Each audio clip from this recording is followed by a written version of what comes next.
Uma cortina bege atrás de um grande painel de vidro bloqueava a visão da Câmara da Morte. A mesma sala onde Ted Bundy recebeu 2.000 volts em 1989 na cadeira elétrica. Este era o método preferido de execução até 1999, quando a Flórida mudou para injeção letal.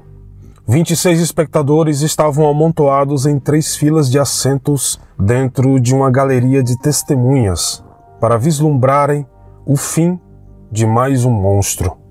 Lá dentro, o ar de morte era denso, juntamente com os corações pesados das sobreviventes e familiares das mulheres que ele arrancou o sopro de vida durante o seu reinado encharcado de sangue e terror nos anos 80. Dentro daquela sala, ninguém tinha permissão para falar, torcer ou aplaudir a execução daquele maldito ser humano. O silêncio era interrompido apenas pelo zumbido de um ar-condicionado e o choro tímido do parente de uma das vítimas. As testemunhas olharam para a cortina, esperando que ela se abrisse como em um show macabro da Broadway, estrelado pelo seu pior pesadelo, Bob Joe Long, um ex-técnico de raio-x e pai de 2 filhos que se tornou um psicopata e criminoso em série depois de um acidente na década de 70. Uma das poucas sobreviventes de seu ataque era Lisa McVeigh Nolan, que estava sentada na primeira fila para assistir de perto o último suspiro do seu algoz. Ela fez questão de se sentar bem na frente e disse: "Eu quero olhar nos olhos dele. Eu quero ser a última pessoa que ele verá."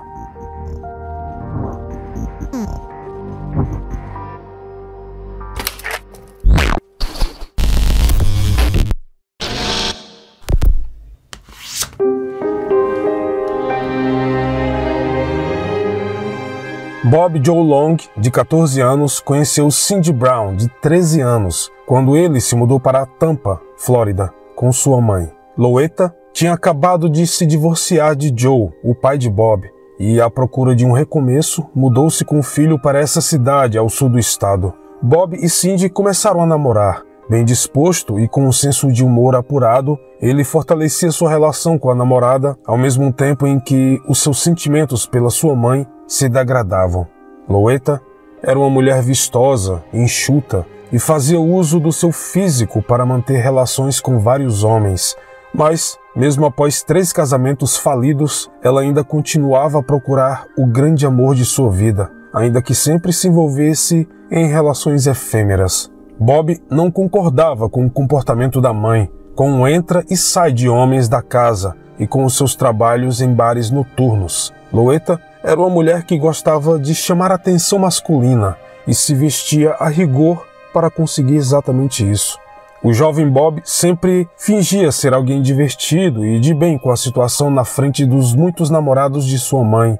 Contudo, o seu senso de humor disfarçava o sofrimento que alguns problemas de saúde lhe causavam. Ele foi diagnosticado com a síndrome de Klinefelter, uma doença em que o homem tem um cromossomo feminino a mais. Essa condição fez com que Bob, ainda em tenra idade, desenvolvesse seios como um adolescente e, como consequência, profundos complexos com seu próprio corpo. E para piorar, estando no sul da Flórida, onde as pessoas costumavam passar muito tempo em parques aquáticos devido ao calor, Bob se retraía cada vez mais até que decidiu fazer uma cirurgia para remover os seus seios. Mas as cicatrizes físicas também deixaram marcas profundas, não só em seu corpo, mas em sua autoestima, e mesmo após a operação de remoção das mamas, Bob continuava a se recusar a tirar a camisa na frente dos seus amigos, nem mesmo em momentos íntimos com sua namorada Cindy Brown. Em 1972, com 18 anos, ele se alistou no exército e 2 anos depois pediu Cindy em casamento. Bob não era uma pessoa muito romântica. Ele basicamente chegou para Cindy e disse o seguinte: "Como estamos sempre juntos, é melhor a gente se casar logo de uma vez." Ela disse sim. O casal trocou alianças em 25 de janeiro de 1974, mas a felicidade dos pombinhos foi interrompida rapidamente quando, em abril daquele mesmo ano, Bob Joe Long sofreu um acidente de moto. Ele dirigia a mais de 100 quilômetros e foi arremessado a 30 metros do veículo, sofrendo graves lesões na cabeça. A partir daí, a vida do casal mudaria drasticamente e para sempre. Cindy estava grávida do primeiro filho, Christian, e se viu obrigada a ficar em casa para tomar conta do marido. Ela notou de imediato uma diferença de comportamento no esposo. Antes do acidente, apesar de não demonstrar muitos sentimentos, Bob a tratava como uma rainha. Mas, após aquela data, o homem passou a demonstrar uma verdadeira aversão e repulsa a Cindy. Ele achava que ela tinha engordado, dizia que era feia, estúpida, mas o seu comportamento agressivo não ficou apenas no mundo das ofensas, e Bob passou a agredi-la fisicamente. Pouco depois do acidente, o exército exonerou Bob pelas suas questões de saúde, e um ano depois o casal teve o seu segundo filho. A conduta de Bob, contudo, entrava numa espiral descontrolada. Ele passou a bater em Cindy quase todos os dias, a violava e sufocava até a mulher perder os sentidos. Enfim, ele fazia de sua namorada de infância e atual esposa sua escrava. A mulher, com 2 filhos pequenos, desesperada por se encontrar naquela relação abusiva, tentou escapar várias vezes, mas sempre era convencida a ficar, devido às ameaças de Bob, além de que toda essa situação foi acabando de vez com a pouca confiança que ainda lhe restava. Em 1980, Cindy e Bob estavam juntos há 6 anos, mas o destempero dele não afetava apenas o seu lar. O que ninguém sabia até então era que Bob levava uma vida dupla há anos e havia se tornado um criminoso em série sem que ninguém desconfiasse.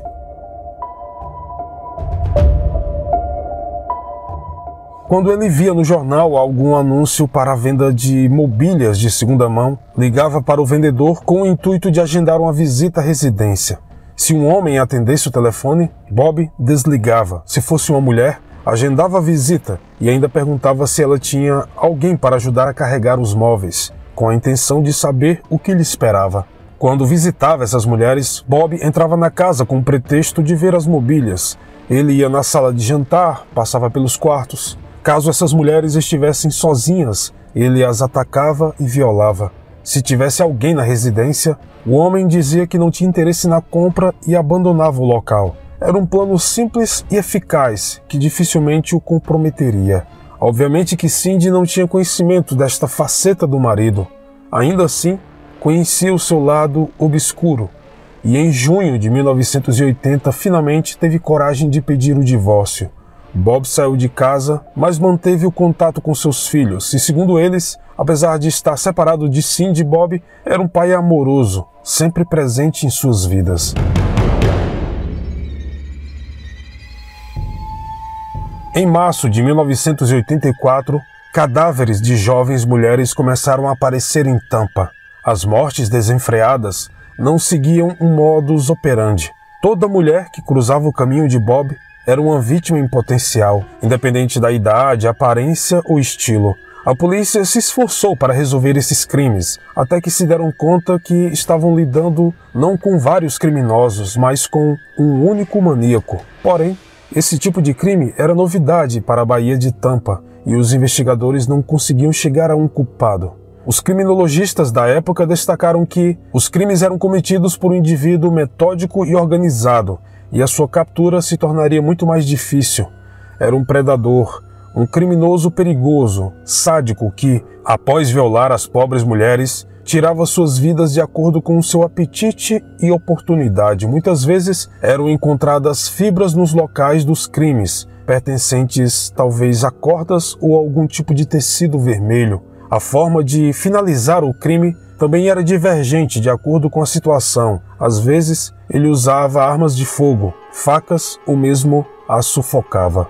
Os testes de DNA ainda não estavam disponíveis naquele tempo e a polícia tinha poucos indícios para se aprofundar na investigação. Contudo, como não existem crimes perfeitos, toda a história tem um fim e Bob cometeria um erro.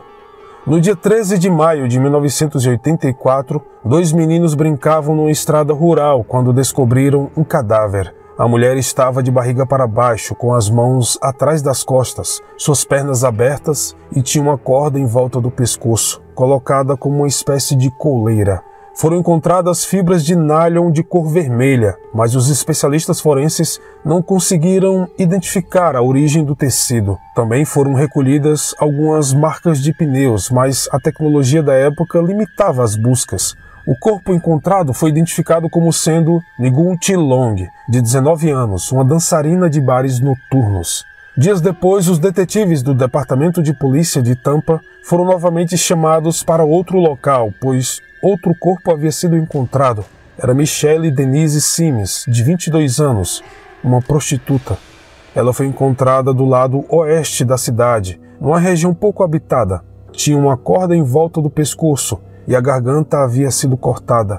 Os detetives conseguiram detectar novamente marcas de pneus e fibras de nylon vermelhas, semelhantes às do crime anterior. Ambas as mulheres estavam nuas em lugares afastados das luzes da cidade. Não restavam dúvidas. Tratava-se do mesmo criminoso e ele atacaria novamente. Em junho de 1984, Elizabeth Laudenbach, de 22 anos, foi encontrada sem vida numa região de mata, longe da cidade grande. Mas, ao contrário das outras vítimas, Elizabeth estava totalmente vestida e mais, ela não tinha marcas visíveis que pudessem identificar a causa de seu falecimento no primeiro momento.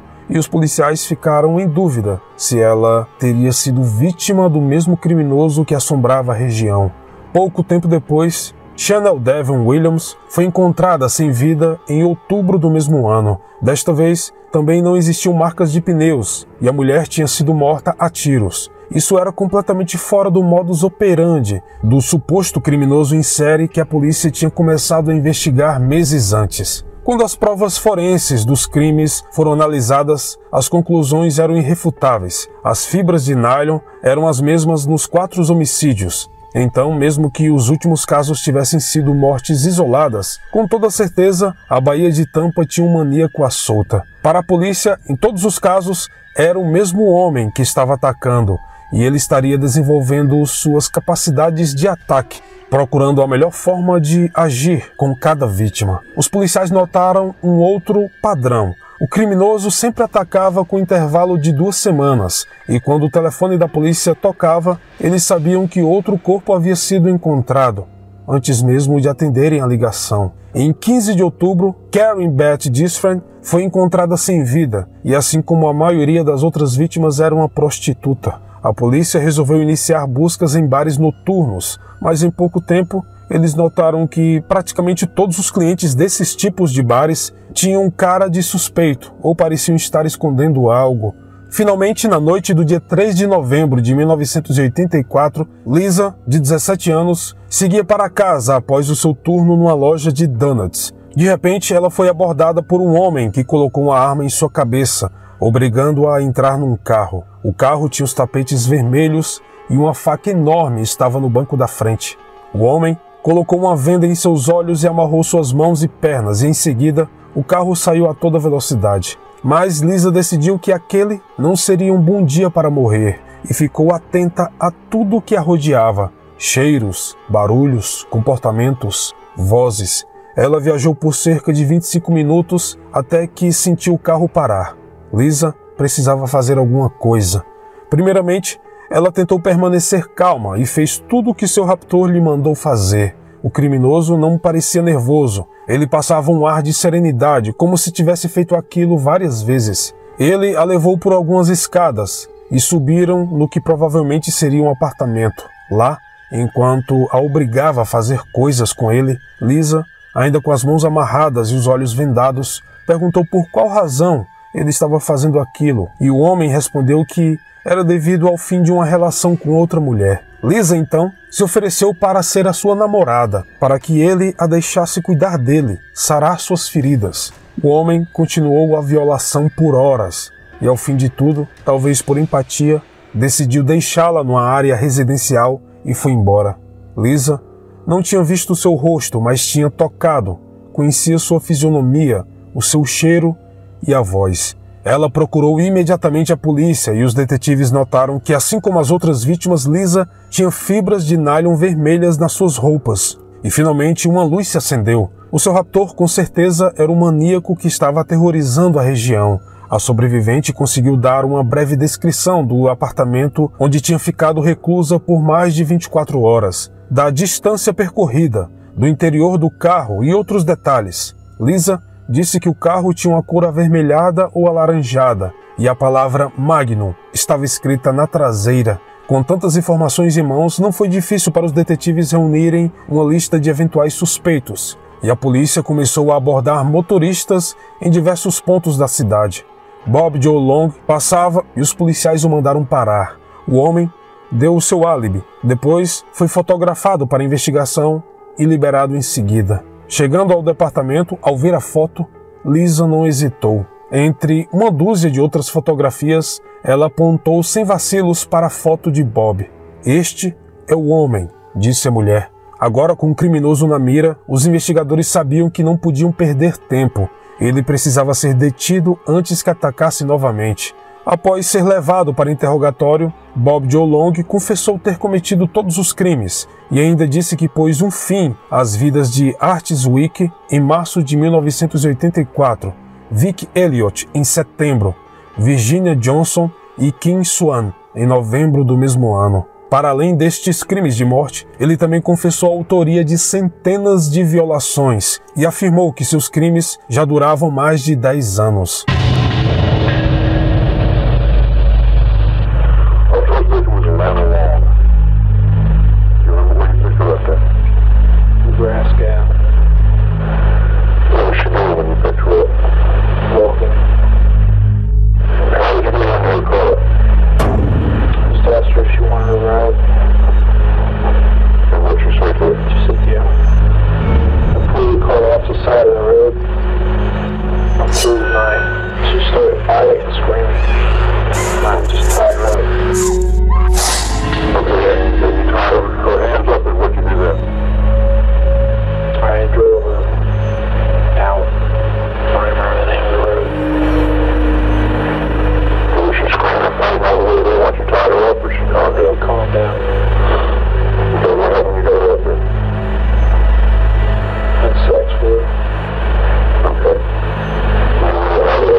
Ele foi levado a julgamento e condenado à morte. Bob passou 30 anos no corredor e foi finalmente executado por injeção letal no dia 23 de maio de 2019, aos 65 anos de idade. Bom, este foi o vídeo de hoje. Espero imensamente que tenham gostado, não do caso em si, mas da forma como eu conto a história. Feliz Ano Novo a todos, boas festas e, como sempre, nos vemos nos comentários. Até mais.